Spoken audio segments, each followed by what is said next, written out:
detectives hunting for Abdul Ezedi. He is the man wanted for that brutal attack on a mother and her 2 young children in Clapham, that horrific chemical attack.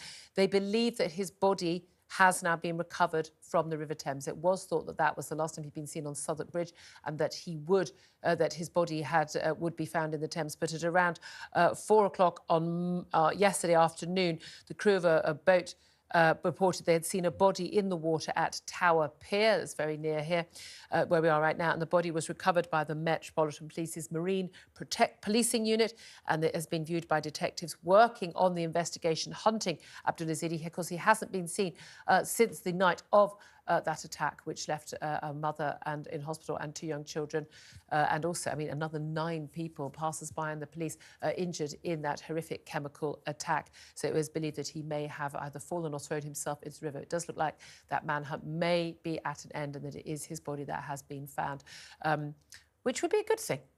Knowing that he's dead, because it's a big concern for people, him being on the streets. Also, related to another criminal case, the Attorney General has, this Victoria Prentis, in the last few minutes, referred the sentence of Valdo Calocane, he's the Nottingham triple killer, to the Court of Appeal for it to be reviewed as unduly lenient.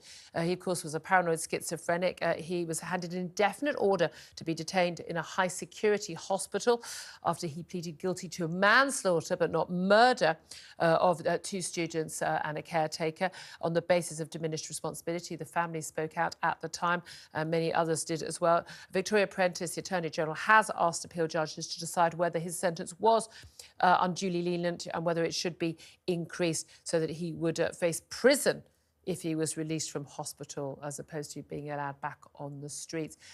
Tim Montgomery, can I ask you your response to both of those breaking news stories involving 2 major criminal cases we've had in the last few weeks? Well, I'm afraid I don't wish death on anyone, but that was a terrible attack.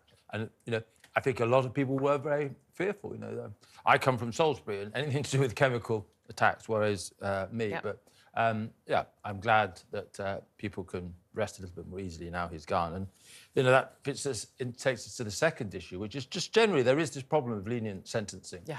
And amongst the many issues where the Conservative Party haven't really been conservative, Law and orders used to be their thing. Yeah.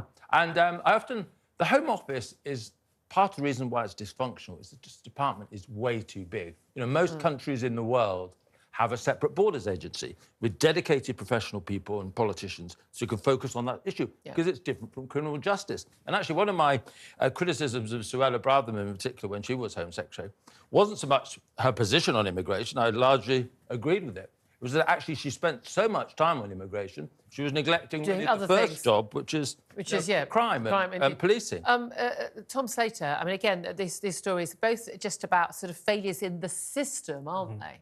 Oh, absolutely. But they're failures that are so obvious, I think people are puzzled as to why they were ever made. But again, Abdul Ezedi, it was like, what the hell was he doing in the country? Why was he given British citizenship? You've got to be a complete lunatic to think he had any claim to be here. I mean, anyone who actually thinks that you should be able to come to this country illegally, commit 2 sexual offences and then be granted asylum as a consequence of a conversion that is quite clearly a sham.